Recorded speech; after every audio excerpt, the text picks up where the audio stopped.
This 2024-2025 NBA Stats Leader edition of the Propcast on the Sports Gambling Podcast Network is brought to you by Underdog Fantasy. Sign up with promo code MACHINE to get a 50% deposit bonus of up to $1,000. We're also brought to you by Rhythm. Start crushing college football and the NFL with Rhythm. Get your 7-day free trial today by going to sportsgamblingpodcast.com/rhythm.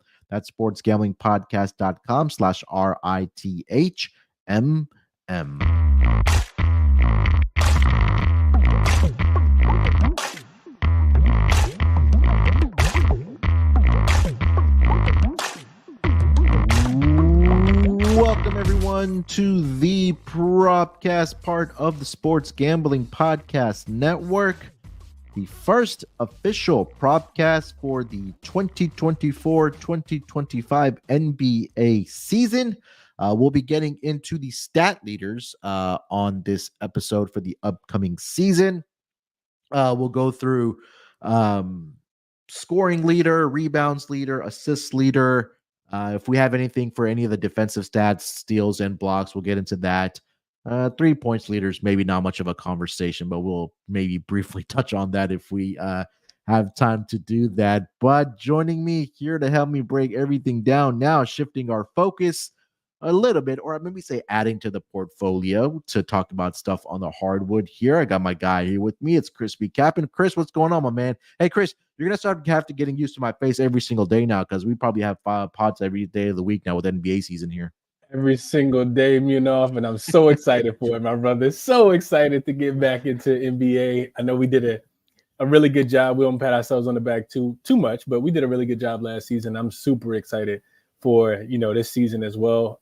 NFL is great and I love it, but basketball just holds a special near and dear place in my heart. So super excited as always, but a little extra excitement in there. When you're making that recipe and they tell you to put 3/4 of a cup and you say, I'm gonna dump the whole cup. That we dumped the whole cup with excitement into this show here, and just the NBA in general. So excited, like I said, to get into it, man, and talk some NBA with you. I was about to say NFL, but talk some NBA with you here, on this lovely Thursday.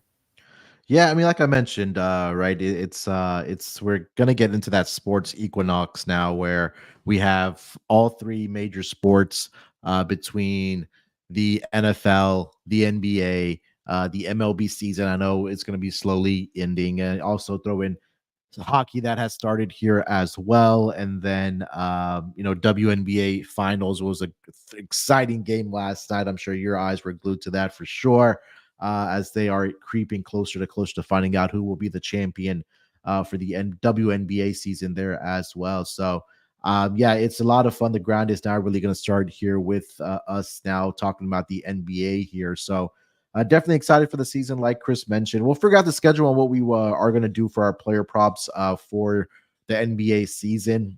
Just because NBA is a little bit more tricky because we do get daily games, and sometimes it takes a little bit for the sports books to put up the prop bets here. But we're aiming at least at minimum twice a week. We'll see if we can work in the third because we also do cover the NFL here, of course, as well. Chris, again, the NBA season, man. Look, I know there's going to be some intriguing storylines. Obviously, last season with the Boston Celtics winning the NBA title, we have players that are returning from injury. Guys like the Ja Morants of the world are going to be back for their respective teams. New familiar faces with new teams, I should say. The Klay Thompsons of the world going over to the Dallas Mavericks. I mean, we can go on and on about the player movement. I'm sure that conversation will be expanded a little bit more, as we kind of get into these stat categories here. But I think maybe in general, Chris, coming into this season, I feel like there's a lot more parity, especially in the Western Conference now with these teams. We in particular, Lonte and I just did the Northwest Division preview. And we talked about those 3 teams with the Denver Nuggets, the Minnesota Timberwolves, the OKC Thunder, who were 1, 2, and 3 last year in the Western Conference. But you also have teams, in that Western Conference that are looking to make a jump up into that top 4, top 5 seed. Maybe we have some of those veteran teams, maybe like the Clippers, dare I say the Warriors, maybe even the Lakers are in that conversation there as well. But What are your general thoughts just coming into this NBA season? What are you kind of looking out for? A couple of different things I'm looking out for him. You mentioned the parity in the in the NBA. I think if we go back and look at last season, specifically in the Western Conference, the 4 through 8 seeds were, I know that they were really, really close. I can't remember exactly where they were in the standings, but we can kind of, I think, barring any injury, because of course we have no idea what's going to happen with the injury bug, as we never do. But what was it? So fourth seed through play-in tournament was separated by 5 games last season.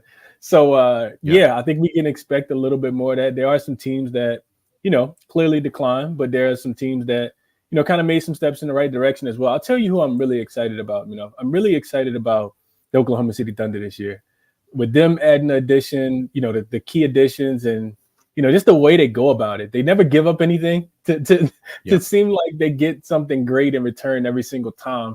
So the addition of Alex Caruso, I know Isaiah Hartenstein, I saw the reports that he'll be out for the first few weeks because of the injury that, minor setback that he had.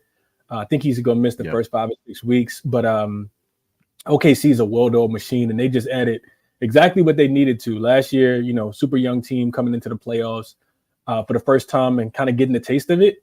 Of course, losing to the Dallas Mavericks, who ended up going to the finals. And this year, projected to do really, really well, and I'm right there with them. They led the NBA in point differential in the Western Conference last year at a 7.4. And I think if you're, taking OKC this season, especially on the spread, it's going to be a lot of double digits ones.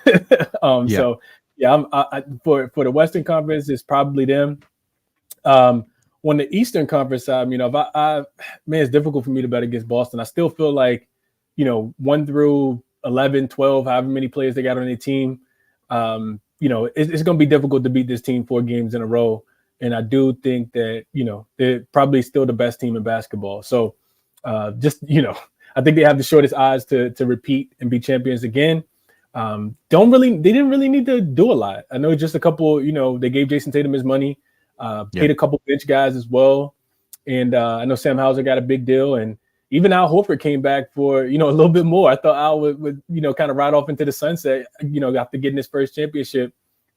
He said, no, I want more. So, even having him on the bench, I think for Boston, that veteran leadership to kind of keep those guys, moving in the right direction, because Jaylen Brown and Jason Tatum are still so young. So, those are the cream of the crop. If I know that they were, the number 1 seeds overall in their respective conferences last year, but I think it's going to be difficult to beat those 2 teams. And I typically like to take the field. It's difficult for me to want to take the field on the East and the West. So those are my general thoughts, I guess, specifically at the top here.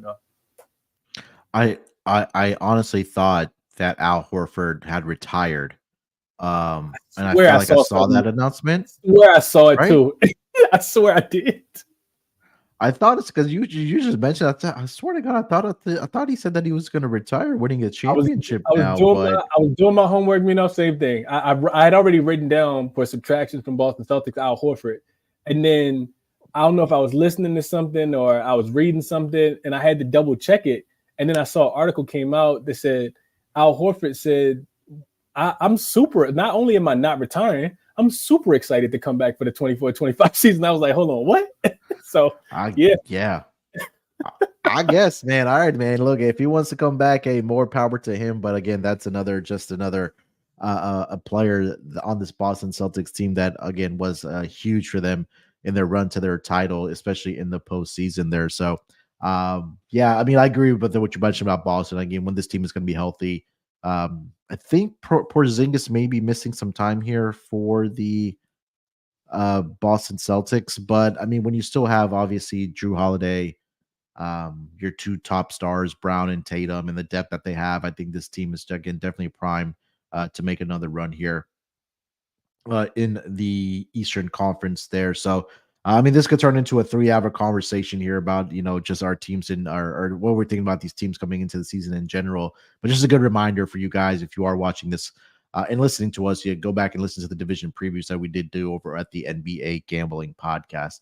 All right, before we do get into the stat leaders here for this upcoming season, speaking of the NBA season, tips off on October 22nd, and the NBA Gambling Podcast is hosting a wins total contest Winner gets a $250 SGPN gift card. Just head to sportsgamblingpodcast.com/NBA contest to enter today before the season starts. Again, that's sportsgamblingpodcast.com/NBA contest.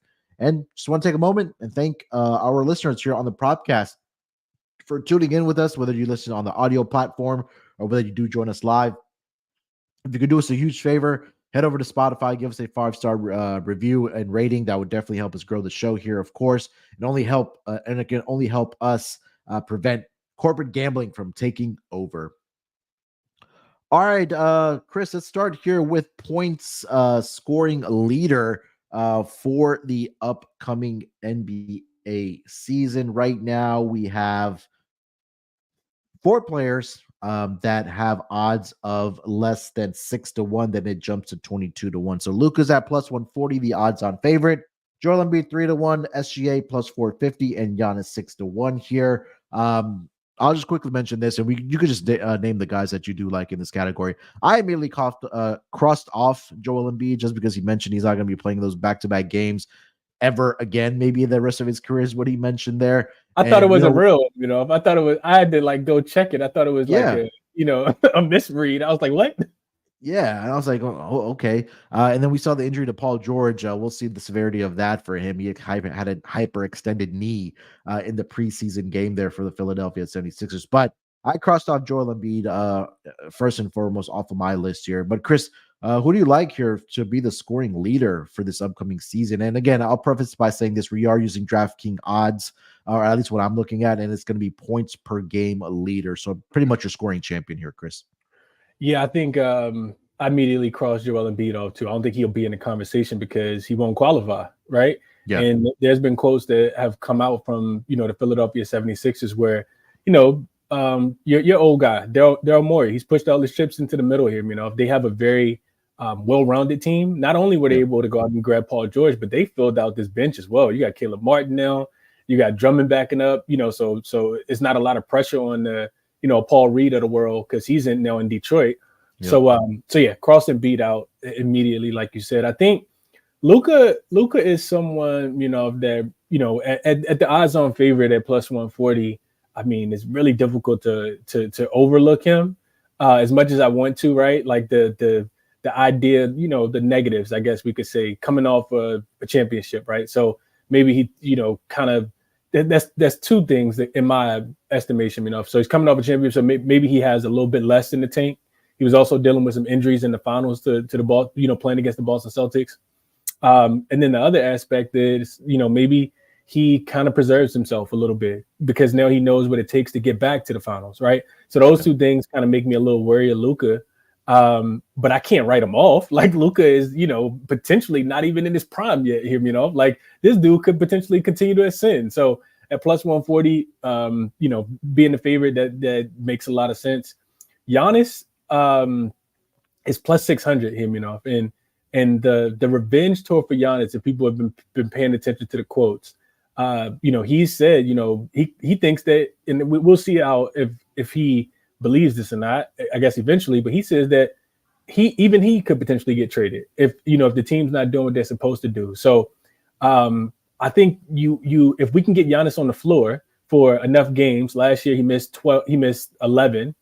If we can get him on the floor for enough games this year and injury health stays, relatively well, I do think that Giannis has a big season. It feels like the Milwaukee Bucks, and I know that they're feeling this as well, just kind of being overlooked. And I could see Giannis having some of that fire in his eyes, especially after missing the last 2 postseasons.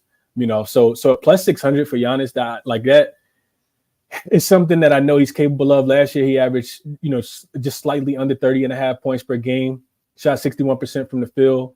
And I know that, that, like I said, there's a hunger that's going to be there. Also, Chris Middleton, surgery, on both of his ankles. Of course we expect Dame to, to bounce back, but that does not bode well and could put a little more onus on Giannis to have to perform here as well. So SGA as the last one I'll speak on him. I think I've been really thinking a lot about SGA, and a lot of people think he got snubbed and probably should have won the MVP last season, and I kind of agree with that. I can make the case for Jokic winning it again, but SGA is somebody that's interesting to me, because I do feel like he's continuing to ascend. Last year, SGA averaged 30.1 points per game, shot 53.5%, and his team went all the way to the Western Conference Finals. And this season, and he did play 75 games as well. This season, it feels like with Isaiah Hartenstein, with Alex Caruso, and with in my opinion, the continued development. OKC does a really good job of developing players. With the continued development of some of those role players, I'm talking about like a Aaron Wiggins, right? I'm talking about an Isaiah Joe. With those guys continuing to play so well, I'm not sure if he's going to have to average 30 a game, Like I see OKC having a lot of blowouts, which means that, SGA's maybe not going to have to lead the league in scoring. So I say all that to say, I guess, with these top four, it'd be Giannis for me, with the value that I'm getting at plus 600.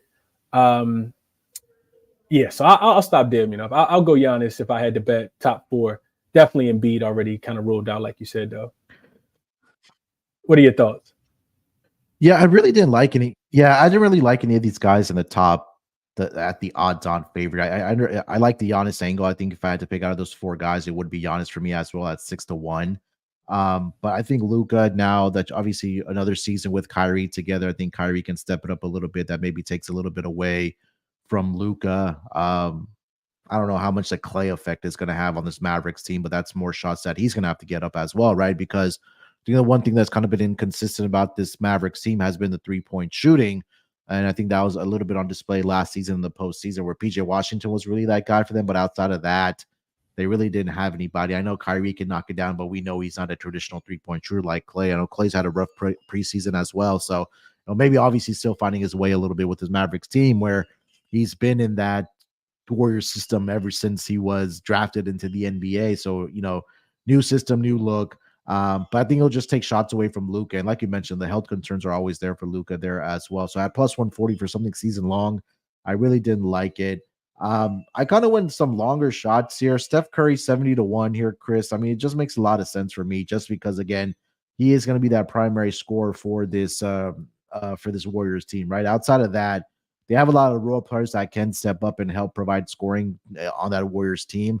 But I think with Curry, I mean, the way that he played in the Olympics, he's gonna be that number one guy. There's no question about it. And I just think that he's a guy, especially when he has that arsenal of the 3-point shot where you can just rack up points. I mean, I could see him averaging 31 plus point, 32, 33 points per game for this Warriors team. 70-1, I think really did like that number for him. Anthony Edwards, 22-1, Chris. You talk about guys like SGA that are starting to ascend a little bit year over year. I think Anthony Edwards, fits that criteria there as well. I mean, we know he's a guy that can score at all three levels in the NBA, whether it's from the 3-point line, whether it's mid-range, or whether it's getting to the basket, right? So I think that he's, again, another player that was on that team during the Summer Olympics there for Team USA. So, I know Julius Randle has now been picked, or is on this team now after the trade for Cat that transpired with the Knicks and the Minnesota Timberwolves there. So maybe a little bit that could take some shots away from Anthony Edwards. But I think Anthony Edwards is going to start to ascend here for this Minnesota Timberwolves team. And I think this is another guy that I definitely could think it could have been the possibility that can average 30 points per game here. So those were the two guys I was looking at here. Anthony Edwards 22-1 and Steph Curry at 70-1, Chris. Yeah, the Steph angle is an interesting one, because this is a team that without Clay, last thing I read was, Steve Kerr still doesn't know who's going to slide into that other position. And if there's some inconsistency there, because I kind of feel like the Warriors, if people haven't had a chance to kind of, go back, and kind of look at their roster for this year, they're very deep, right? But who is going to play those roles on those given nights, right? Are they going to be consistent? I'm talking about the Buddy Hills of the world. I'm talking about the DeAnthony Miltons of the world, the Brandon Podziemskis of the world, right? And that could lead to Steph, who shot 40% from the 3-point line, having to really put this team on his back and carry them. So that number at that price, I think is solid. That Anthony Edwards look is something that I'm glad you mentioned, because I was going to get there as well. this makes a ton of sense. Every single year he's averaged more points per game than the previous year. Last year, 2 years ago, was 24.6. Last year was 25.9. And, just watching starting five so far, if people haven't had a chance to check it out, you definitely should. I haven't finished it quite yet, but, he's already said that, and he said it during media day as well. Well, he said it during media day, not on starting five, that, he's gunning for MVP. Like, he really wants to be that for his team. And if there's any kind of drop off or setback for Julius Randle, I mean, we're going to see Anthony Edwards take a lot of shots. I was looking at preseason numbers, he's leading the NBA in 3-point attempts at 12 per game in the preseason. And whenever you ship a franchise player like Karl Anthony Towns off and give this guy the keys, I mean, clearly the franchise is telling you, you're the guy. You go do it, what it is that you need to get done. And they believe in him too, So I can see Anthony Edwards at 22-1 potentially taking this award home for sure. All right, Chris, anybody else here for scoring leader? No, we'll stay with those two. All right, before we move it along here to the rebounds leader for the upcoming NBA season, let me tell everyone about our friends over at Underdog Fantasy. Underdog Fantasy has really expanded their options on their menu for their pick'em entries. It's just been a lot of fun to honestly play their pick'em entries because there's just so many sports going on right now, and I think this is the biggest time where we can find winning entries because the NFL, college football, MLB, MMA, WNBA, NASCAR, and more. And Boostober is upon us, which means you're getting a spooky amount of profit boost and much more.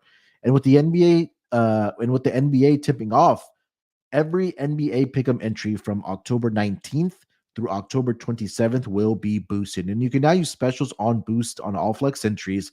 I'm definitely going to have some Anthony Edwards hires to start the season, SGA hires on my entries there as well. So sign up with promo code MACHINE to claim your special pick and first-time deposit offer up to $1,000 in bonus cash. Again, that's underdogfantasy.com. Make sure you use that promo code MACHINE. All right, Chris, let's keep it rolling here. Let's get over to rebounding leader for this upcoming NBA season. And right now, looking at the odds for this category, we are looking at Domantas Sabonis, who is the odds-on favorite. He is plus 220 to lead the league in rebounds per game. Rudy Gobert 4-1, Nikola Jokic plus 450, Anthony Edwards 5-1, Victor Wembanyama around plus 750, and then it drops down to Jalen Duren at 18-1, Giannis 18-1, and then so on and so forth from there. Chris, I'll let you lead off here, man. What do you like to lead the league in cleaning up the glass? This is one, where, man, it's difficult for me to bet against the favorite. It's a bonus at 220, just really stands out a lot to me. This is a dude that averaged 14.5 rebounds per game after the All-Star break last season. He led the league for the full season as well by almost a full rebound, if you go back and look at the numbers. And, you take into the fact that he was the only player in the top 10 rebounders to play 77 games or more, which he played all 82 last season. And that speaks to his, durability being tested. So, when I look at Rudy Gobert, I can definitely make a case. Karl Anthony Towns is not there. He's an excellent rebounder. He finished second last season, of course. Nikola Jokic feels like rebounds just kind of find this guy. He's a magnet, but I'm not sure if he's ever, led the league, and I'm not sure that he even cares about leading the league and rebounding, as he doesn't care about anything except winning and his horses. So don't like Jokic as much. And then Anthony Davis at 5-1. I guess I couldn't talk you off of that. I think he did lead the league 2 years ago in rebounding. But if it's a guy that I'm looking, and I don't like Victor as much because Victor's skill set still, to me, kind of lends itself to play a little bit more guard. I'm not sure if he's ever going to go down there. I could see guards going down, grabbing a rebound and throwing it to him so he can outlet and run point guard to push the ball up the floor. So I don't like Victor as much for the rebounds leader, even though he probably will lead the league in rebounding eventually in his career.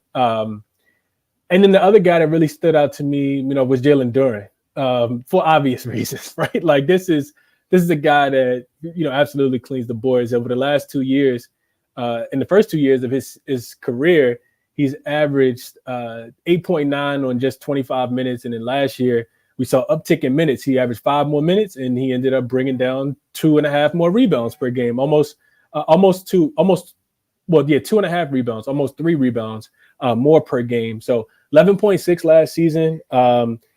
JB Bickerstaff does a really good job with his bigs of being able to rebound the basketball. We've seen that with, Jared Allen and Evan Mobley. So, yeah, he really stood out to me, at plus 18, at 18-1. So I guess I'll go Sabonis 1 and Jalen Duren 2, given the odds, plus 220 and 18-1. Yeah, I love Jalen Duren here as well. He was on my list here at 18-1. Everything that you mentioned.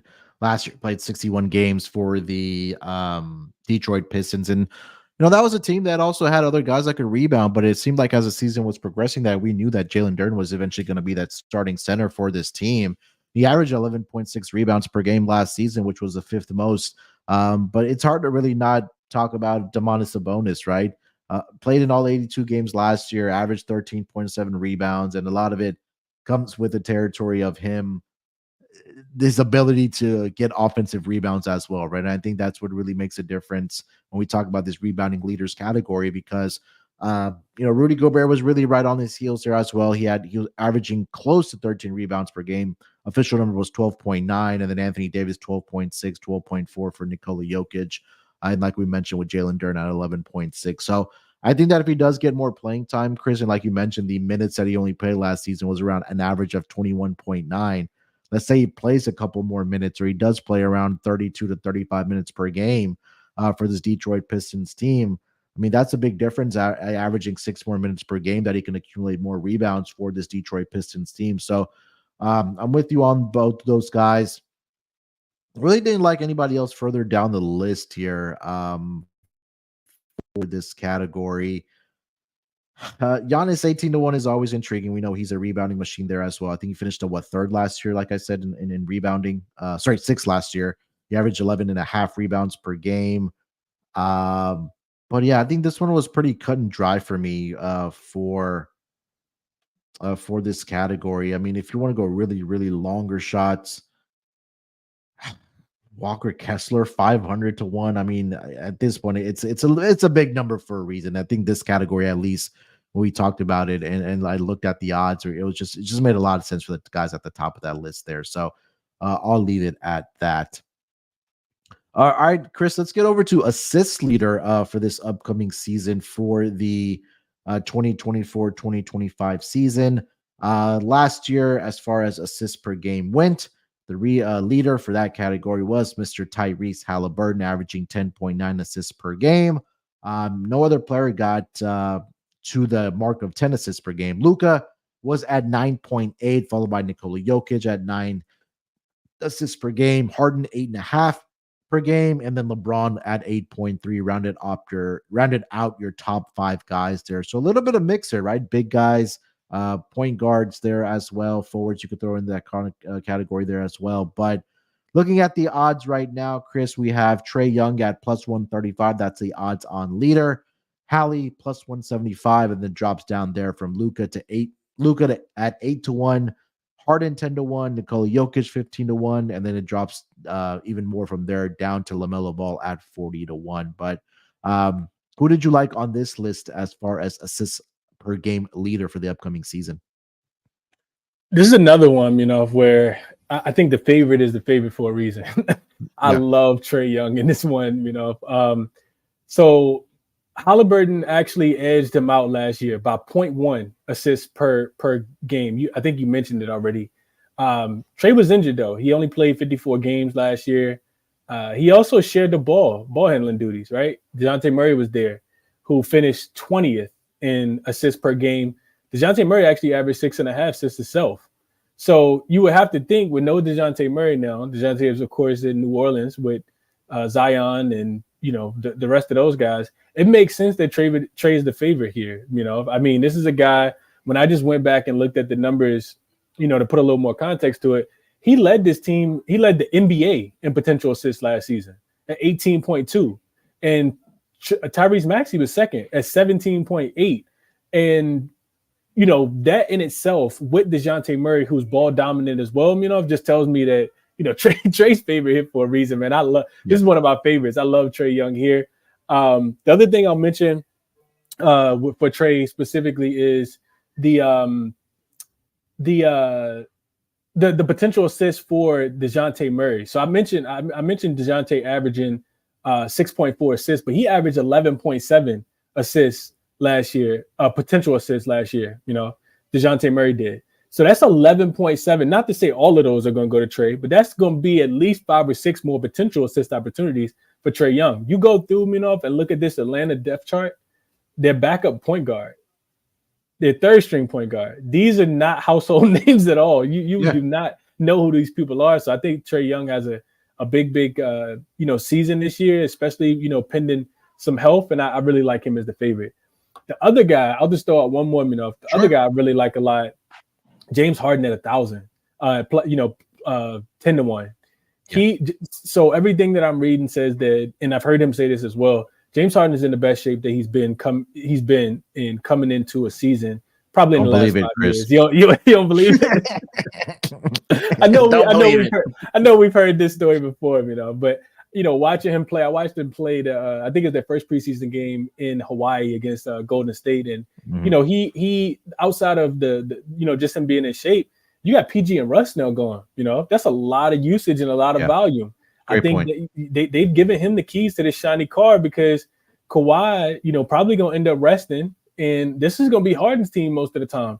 The doing some deep diving, if this Clippers team actually, outside of losing Paul George and losing Russell Westbrook as a backup point guard, they actually have the league most the most back-to-backs all season. They got 16 back-to-backs.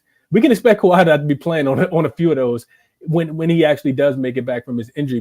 Last season, Harden averaged 8.5 assists, which was 5th in the NBA, and I'm just expecting him to have a bigger role for Coach Ty Lue's offense this season, and him getting more acclimated with the players as well, because we know he came over last year in the middle of the season. So I think James Harden 10-1 is the value play, but Trae Young is the favorite I really love as well, plus 135 here. What about you? Yeah, Trae makes a lot of sense, right? Just because you mentioned DeJounte Murray, and I think we kind of go back to Trae Young pre-DeJounte Murray. You could also make a case, maybe I think this was the year before DeJounte got there, that I looked at Trae Young to be the scoring leader for the season at that time. But I think that he has a lot of great depth around him, where guys that can knock down the 3-point shot, guys that he can lob to, but it just makes too much sense for him at plus 135. I mean, we know what Trae Young is capable of. We've seen that throughout the season. Like you mentioned, right? No more DeJounte there. They traded him over to the Pelicans. That's just going to be more uses out of Trae Young for this upcoming season. So he's odds on there for a reason. I mean, Tyrese, we know the resume of what he's been able to do ever since he joined the Indiana Pacers there. As much as it pained me, I agree about your Harden take. It's just that the fact what you mentioned, right? It's subtraction when you lose guys like Paul George and Russell Westbrook. So again, if he says that he's healthy, Chris, and he's in the best shape of his life, this is a guy that can be out there for 35, 37 minutes per night. But at this juncture of his career and all the mileage that he does have, is that sustainable for him? And again, always the unknown about Kawhi Leonard, right? One day he can be healthy, next day he comes out, oh, my knee's hurting, and he misses 50 games. So there's going to be a lot of reliance here on James Harden for the LA Clippers here. So I couldn't talk you off of that. I'll throw a long shot at you. It makes sense just because of the players that he has around him. And we'll find out if he is going to be the starter there for this team. But Tyus Jones at 100-1, Chris. I mean, you have Kevin Durant, you have Devin Booker, you have Bradley Beal. I think he should be the starter there because it gives them a point guard. Like, it gives them a guy that can initiate the offense, that is going to be pass first. And when you have those type of weapons around you, you can rack up the assists. But I'm not sure if he's actually going to be the starter for this team or be coming off of the bench there for this team. But I mean, I love this pickup for the Phoenix Suns, man. I think this was something that they were really lacking post Chris Paul. They thought that Bradley Beal was going to be able to be that guy for them, but I just don't think that really fits the mold for Bradley Beal there. So I think that we'll keep an eye out for Tyus Jones. Chris Paul 40-1, but we just don't know how many minutes he's going to be out there. Another guy that's just going to be, again, getting up there in age, the hamstring injuries, playing maybe 25 minutes a night, something in that name. But obviously, when you have Godzilla and Victor Wembanyama, where you can throw the ball up there too and just go dunk it every single time, you can rack up 10 assists easily per game. But yeah, those were the guy I was looking at there. Trae Young, you mentioned it, Harden, Chris Paul, and then Tyus Jones were the four guys that kind of intrigued me on this list here. Anything else for this category you want to mention? No. I love the angle and the value that you're getting on Tyus Jones. That makes a ton of sense. It feels like it could be 10 years ago, but it was just probably 2 years ago, 2.5 years ago, that he was in Memphis throwing lobs to Jared Jackson Jr. and getting all those assists as well when Ja Morant wasn't playing. Even when he was playing, he was one of the better backup point guards. And like you said, just not knowing what his role is going to be on the team, specifically how many minutes he's going to be playing. But you talk about somebody that puts everybody in their natural positions. We have no worries at all, right? There shouldn't be any worries about Devin Booker having to facilitate and play make, or Bradley Beal having to facilitate and play make. I think he averaged 7 assists last season. We should definitely see those numbers drop. So I don't think that's far-fetched of worth the at least a sprinkle given the odds that we have there. If I like that one a lot. All right, before we continue the conversation here, let me tell everyone about our proud partner, Rhythm. They're the number one AI-powered back sports betting platform that helps provide bettors of all levels the ability to build custom predictive betting models in seconds and get predictions for betting on money lines, spreads, totals, and props. Build your own model, copy one of the top-performing models from the leaderboard, or press Build a Model for me. And Rhythm gives you predictions for every game and player prop, and also has a myriad of stats, research, and trend analysis to give you even more betting insights. Claim your 7-day free trial today by going to sportsgamblingpodcast.com/rhythm. That's sportsgamblingpodcast.com/RITHMM. And we're also brought to you by BetUS. Bet with the best in the business, BetUS. BetUS has been around for more than 30 years. Easily deposit using cryptocurrency and get lightning fast payouts. U.S. players are always welcome. Sign up and deposit $100, and you have a chance to win a 1960 Ford Mustang. Use our link to sign up and get a 125% deposit bonus on your first 3 deposits. Just go to sportsgamblingpodcast.com/BetUS. That's sportsgamblingpodcast.com/BetUS. Promo code SGPN, so they know that we sent you. BetUS, America's favorite sports book. All right, Chris, maybe not a big conversation here, but 3-point leader here is it's Steph Curry. It's Steph Curry. You're throwing a dart. If you ever got dressed in the closet with the lights on. Yeah, I have plenty of times, and when I haven't, I've fumbled and fell on my ass and broken a couple knees possibly, but it's minus 275, and it just even makes more sense now, Chris, with Klay Thompson gone. That opens up another 7-8 3-point shot attempts per game for Curry that are available. I mean, not saying that he's going to take all those shots as well. Maybe you get another 2-3 more attempts from Steph Curry, but just for kicks, Luka 6-1. That one really didn't make sense to me. I mean, you added Klay Thompson to this roster. Kyrie Irving can shoot it there as well. You also have PJ Washington, who was a 3-point shooter there as well. I just didn't like that price at 6-1 for Luka. The other guys too. If you failed to mention Spencer Dinwiddie, who shot 40% from the 3-point line last year. They bring him back. They bring in who else? They got another 3-point shooter that they bought in. Let me look at their roster. Who is it? It's on the tip of my tongue. Let me see here. Yeah, it's definitely another one. Not to interrupt you and didn't have a blank, but yeah, they definitely got another 3-point shooter that they added on this team that shot it well too last year. Quentin Grimes. Quentin Grimes shot 40% from 3 in his time with Detroit in New York last year. So yeah, I'm right there with you. The Luka one doesn't make a lot of sense to me either. But continue. No, yeah, I was just gonna mention some more guys on this list. I think Anthony Simons is the one intriguing one at 18-1 that I would consider here. just because, again, we know that he's going to be that 3-point specialist there for the Portland Trailblazers, a guy that we know is going to get the minutes there as well for that team. I know another guy that can definitely knock it down for this team. So 18-1 there. Trae Young's at 28-1. Donovan Mitchell 35-1. CJ McCollum 40-1. Dame on any other team I would consider, but we know that obviously, with Giannis there at 45-1. For Lillard didn't make sense to me. Clay's at 50-1. I think one name that we can throw out there that's supposed to quote unquote be that replacement for Clay, Buddy Hield 80-1. I want to say like 99% of his shots, Chris, just come from beyond the arc. So I know that if you see 10 shots that he took on a given night for the Warriors, like 9 of those did come from beyond the arc there for him. But again, he has to compete with his the teammate there, one of the best, if not the best shooter of all time, Steph Curry at -275 there. But I mean, Chris, if I had a gun to your head and I said you can't pick Curry here, who would you consider on this list to make that bet? It's actually a guy that you didn't mention, and I'll have to go back and look at my notes from last year, but I'm pretty sure I brought his name up last year as well, and it's not Jordan Poole. it's LaMelo Ball, okay. 50-1, and of course, the biggest thing, right? You need him to stay healthy, and right. You also need Steph to have an off year, right? Like if anybody wins it, we need Steph to have an off year, but. I'm looking at LaMelo this season here, and I do feel like this is the most talented team that he's been a part of. I know that they have taken some, necessary precautions with him, and they have him with the ankle braces on this season. He's seems like he's adjusting pretty well to that.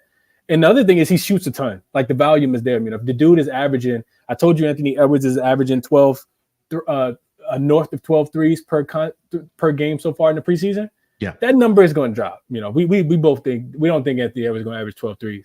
LaMelo Ball averaging 11. I don't know if that's going to drop. This dude is getting up 11 threes per preseason game, and I know it's a small sample size, only 4 games, but I just think that's the way Charlotte wants to play. And the other thing, if I can tell, he's been working on this game because he's shooting at above 40%. Now I'm not saying everything translates from preseason to regular season, but 40%, 11 threes per game. I'm expecting them to keep chucking. I just need Steph to, just have an off season. Somebody box and want him for the whole season. And I think LaMelo at 50-1 is a nice sprinkle of a long shot here. That would be the guy that I'm looking at that you haven't spoken about quite yet.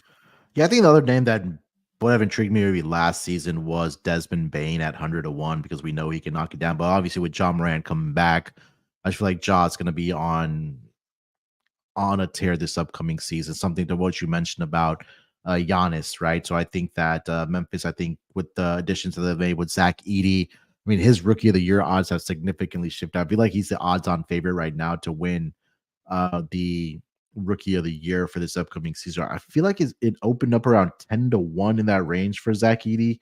That boy look good. That boy look good.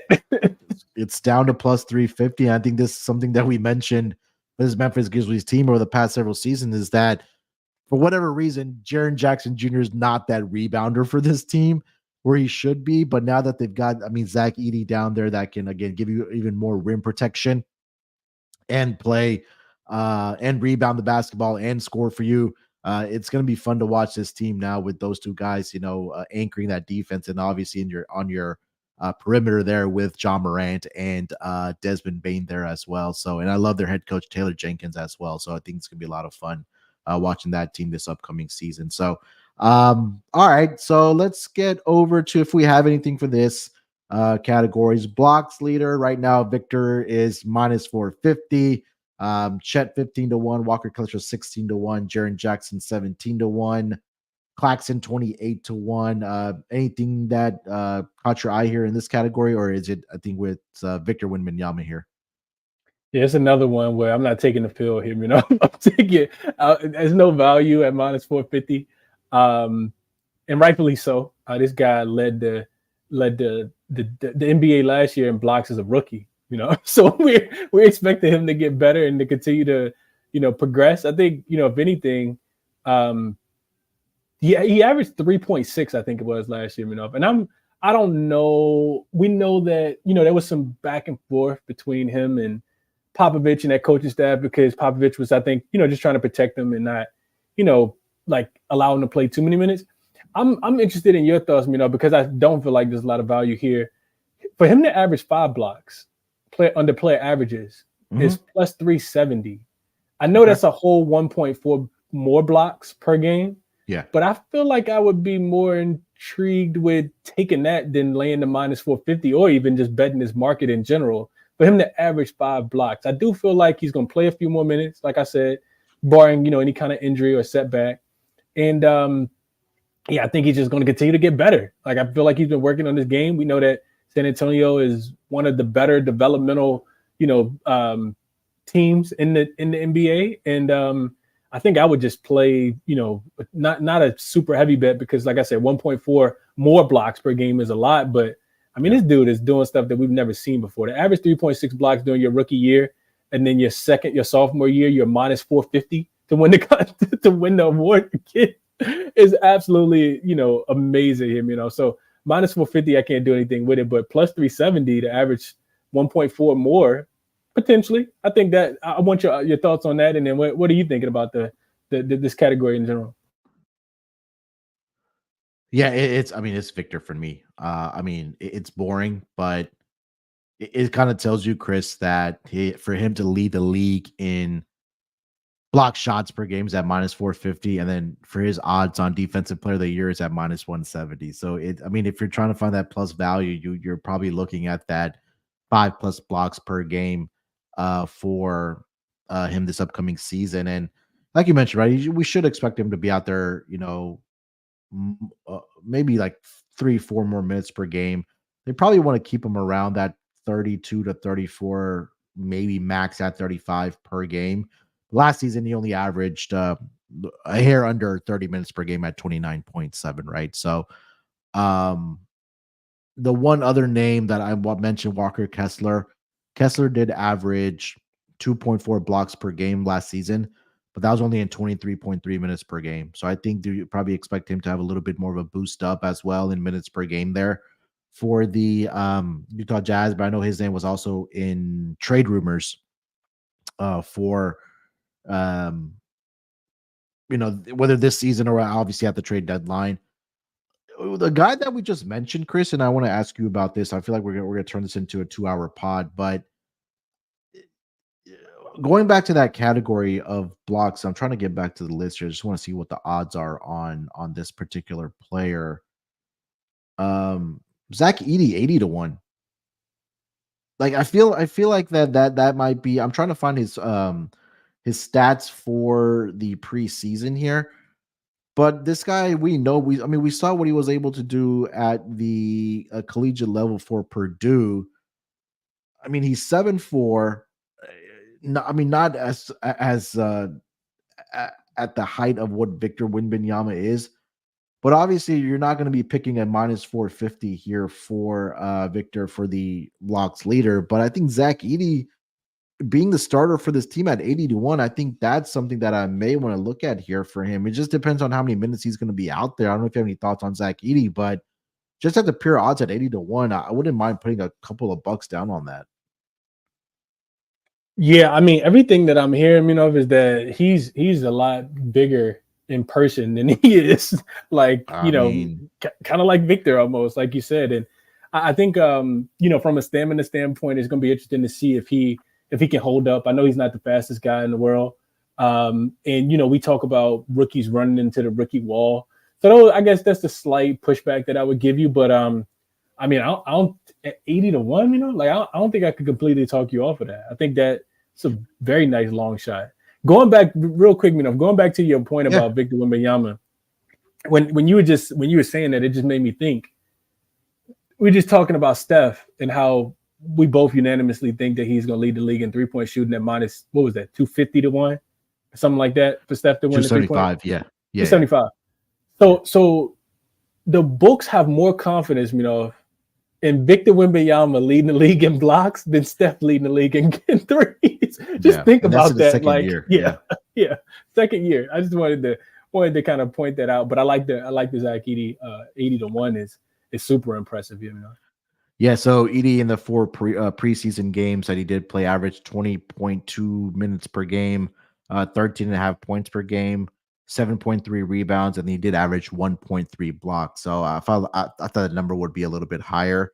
But again, if he does play maybe 25 minutes, that goes up to 2.3. So maybe something we'll keep an eye on. Maybe not for the season long leader, but maybe from a game to game perspective, looking at our player props from that angle. Can I mention Yeah, go ahead. one more thing about Victor? Yeah, Like you said, we it's not going to be a 2 hour pod. We promise you guys. But just last thing, just doing a little bit more deep diving while we were looking. So I talked about Victor to average 5 blocks at plus 370. yeah. Last season, if you go in and break his numbers down, if you look at Victor before the Olympic break, before the All-Star break, he was playing 28 minutes per game. He averaged 3.2 blocks per game. If you look at him after, because we remember the San Antonio Spurs becoming a little bit better after the All-Star break when Victor started finding his footing, that 3.2 went up to 4.5 blocks. And this was across 22 games. The minutes went up 4 minutes per game. He averaged 32 and a half minutes per game, 4.5 blocks per game, 12 rebounds. So that's a little bit closer to that 5 that we're looking for, how he finished the last 22 games of the season. Yeah, it kind of just made me curious in looking at his rebound per game leader. He's only at plus 750. So, and again, like you mentioned, he played 32 minutes post All-Star break per game. So if he gets into that range of 32 to 35 minutes per game again for the San Antonio Spurs, I think there's a possibility that he can get to average 5 blocks per game. Which is kind of crazy to think about for Wimby for this upcoming season. The last category, Chris, here is steals leader. I really didn't have much for this. Your top 3 guys, or I should say top 4 guys: SGA plus 550, Marcus Smart plus 550, De'Aaron Fox plus 650, and then LaMelo Ball at 9-1. Last season, I believe the leader for this category was, in fact, De'Aaron Fox and SGA were tied at 2 steals per game, and they are the odds-on favorites there to be the steals leader. A little further down the list, Matisse Thybulle, the 1.7. He was number 3. Alex Caruso now there with the Oklahoma City Thunder. So maybe that takes away a little bit. I don't know. For the Thunder there in SGA, I mean, it's a defensive stat. But and then you had Kawhi Leonard, Paul George at 5 and 6, DeJounte Murray at 1.4. But anybody that intrigued you on this list? Not any of the long shots, but because I kind of feel like the guys who played defense last year are going to continue to play defense this year. I couldn't talk anybody off of SGA. I think, SGA probably outside of, wanting to win the West again, individual awards, he probably wants to win MVP. And I feel like he is going to be the odds-on favorite, at least from the Western Conference, in my opinion. I think he is the GM survey came out the other day. I think he did get voted number 1 for who the GMs will vote for, who they think will win the MVP this year. And I think leading the league in steals is something that would only add to, his resume, right? To take home that award, because then you're multidimensional, you're playing both sides of the ball, which he has been doing throughout the entirety of, his career. So especially if I think that, the players on his team are going to continue to develop and he won't have to score the ball as much, it makes sense that for him to lead the league in steals, that I would not be, surprised. And then I think the other one that really sticks out to me is 650 for Fox. That intrigues me a little bit. You mentioned him being tied with SGA last season. This guy plays a ton of minutes. He actually played more minutes. And that was the thing that kind of jumped out to me here. Of the top 10 leaders in steals last season, no player played more minutes per game than De'Aaron Fox. I think it was close to about 35 per game. So I mean, you got to be out there to actually go get the steals. And I feel like Fox on this team, especially with no Davion Mitchell now, we know he's in Toronto. Seems like it make a lot of sense for Fox to, kind of go out there and just give teams havoc on the defensive end and probably get they call him swiper for a reason, So plus 650, I think him and just the favorites, him and SGA, they do stand out to me a lot in this one. What about you? Yeah, I think that I agree about SGA. Alex Caruso does intrigue me just because I know like he's his heart and soul is on the defensive side of the basketball, and I think that's another reason why they brought him in there as well to give him even, I mean, a lockdown perimeter defense between him, Lou Dort, and SGA, right? And I think that there's an opportunity there for him. Health is always a concern with Caruso as well. Um, I usually hate picking two guys obviously on the same team there, Chris, but I mean, Alex Caruso, we know he loves bringing that intensity on the defensive side, which for whatever team that he is playing on, obviously with the Thunder this upcoming season. Yeah, 14-1. Yeah, like I mentioned, Caruso. Nothing else really intrigued me here for this list. I mean, with the wingspan that Victor does you have at 30-1, I mean, it also makes a lot of sense where he could average 2-3 steals per game. I mean, the magic number right now is 2.0. At least you know what the leader was last year for this category. But I see a world, in the, maybe it's 3 years from now, 5 years from now, Victor will probably lead the league in steals, blocks, and rebounds all in the same season. it's a possibility. I mean, you could probably throw rebounds in there as well for Wembanyama, for just because what he brings for to the table. Yeah, that was pretty much it here, at least for the stat leaders. You have anything else you want to mention here? I'm not sure if you looked at maybe like player averages for the upcoming season. I mean, there's a a pretty good category of things there as well. But anything else that kind of intrigued you, Chris? Yes, sir. I won't take a long time, but I will throw out one that I really like as far as average. So on DraftKings specifically, you go to those player averages and you can go to Yeah. 25 points per game. Mhm. And Tyrese Maxey, I think minus 130 is what I saw, for Tyrese Maxey. But Yeah. over on BetMGM, for people who have access, you actually can get Tyrese Maxey. So BetMGM has it where you can have player to average. I think they have 26 points per game, and they also have 24 points per game. So really just depending on, I mean, it's a big number, of course, the difference between the two, but you can get them to average 26 points per game for Maxey at plus 150, or you can play it a little bit more conservative and take Tyrese Maxey to average 24 points, and you can get that at minus 125. So it just depends on, what you want to do there. Which the 24 is the odds are better. So you can get 24 at minus 125 on BetMGM. So don't disregard the 25 at minus 130 on DraftKings. BetMGM has the best number. A couple of things that stand out that we both know already. One, Embiid's not playing on the second leg of back-to-backs, right? Two, Paul George potentially not playing on all the second leg of back-to-backs. And does this injury with the hyperextension of his knee prolong? Like, do we see that carry into the regular season, right? Maxey has, maybe it doesn't. I think the initial report is that he'll be reevaluated in 6 or 7 days or within the next few weeks. I do think that he's going to miss that first game against the Bucks. However, we've seen Maxey to continue to develop every single year. Last year we saw him win Most Improved Player of the Year. He averaged 25.9 points per game last season on 45% shooting and 37% from the three-point line. I think Maxey continues to ascend. I think he's the alpha on this team when Embiid's not there, of course. And I think he just loves to play basketball. He loves playing in Philly. And I know he's worked on his game throughout the offseason because I've seen that, the videos of that work. So Maxey is probably the guy, just because I feel like, granted, they have, all of these, they've developed this bench really well.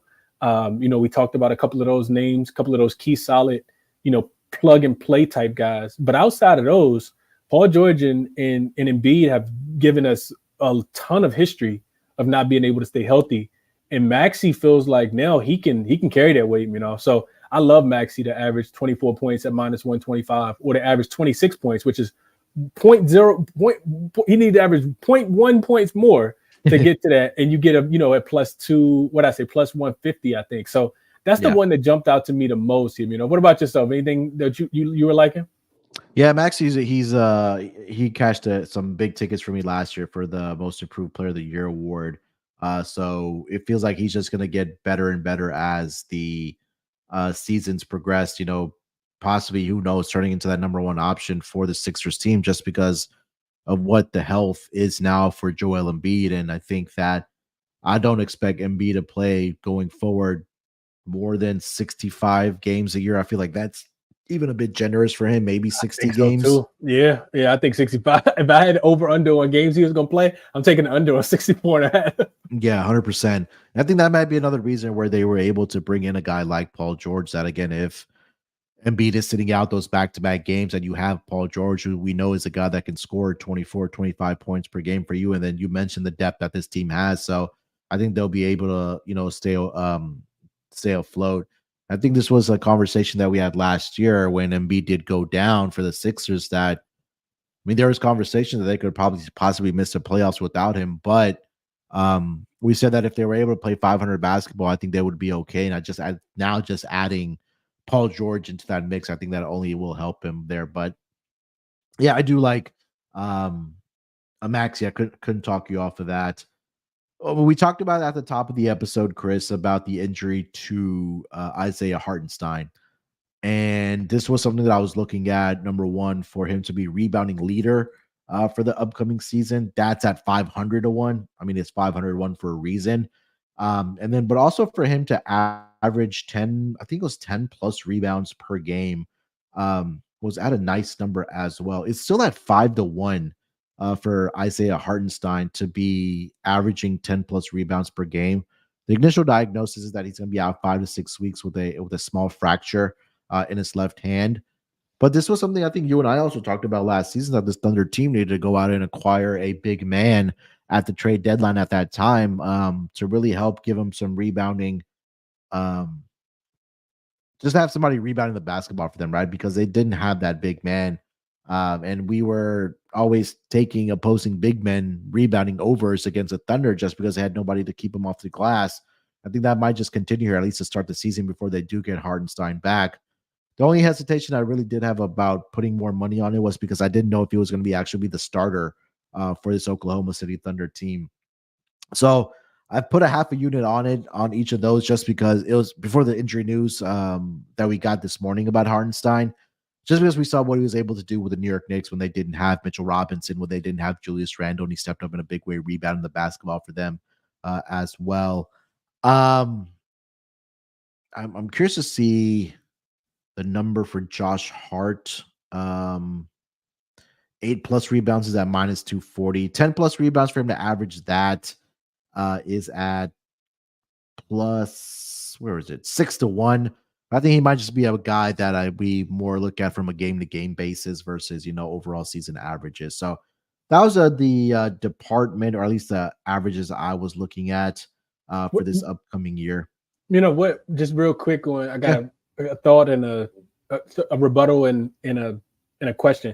The Josh Hart one, I hadn't really thought about, but Mitchell Robinson is not supposed to be with the team. He's supposed to be out, I think, until January, I want to say. Yeah, January. So major setback there. And Bridges does a lot for that team. I think he'll be probably guarding between him and OG and Anunoby, they'll take away wings.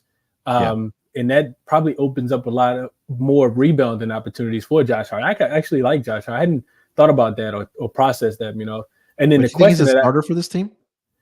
That's what I don't know about. I don't know about that. I do feel like the Knicks in general have a thinner bench, right? When you send Dante DiVincenzo, McBride is going to have to play well. Landry Shamet, I've seen, he's doing pretty good. Campaign, I think, is going to have to contribute as well. But those aren't the defensive guys, like Landry Shamet and Campaign. I don't think about them playing on the Thibodeau team, but they're going to bring some offense for sure. I'm just not sure what that rotation will look like. I know that they will lack some depth at the center position behind, Karl Anthony Towns until Mitchell Robinson can come back, because, you got Jericho Sims, who really just hasn't developed, poor 3-point shooter outside of rebounding. He can't really liability when he gets switched on to the pick and roll. So don't like him as much, but I'm rambling. Anyway, question for you, what number did you say about Isaiah Hartenstein to average 10 rebounds? What number was that? I see on DraftKings I'm looking at, it was 5 to 1 to average 10 rebounds per game. Yeah, 5 to 1. Yeah. BetMGM got 10 rebounds average at 10-1. Oh, So yeah, that's what we say. You got to shop around. I think I don't think DraftKings has probably adjusted their number after the injury news. I think that's maybe a possibility.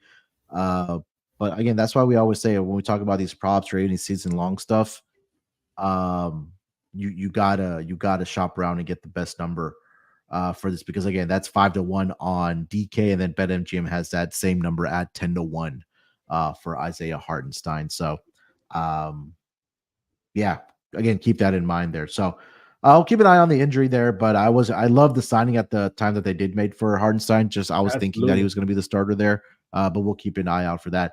Just quickly on the Knicks point here, Chris, it seems like the starters for this team are going to be Brunson, Bridges, Hart, Anunoby, and Karl Anthony Towns.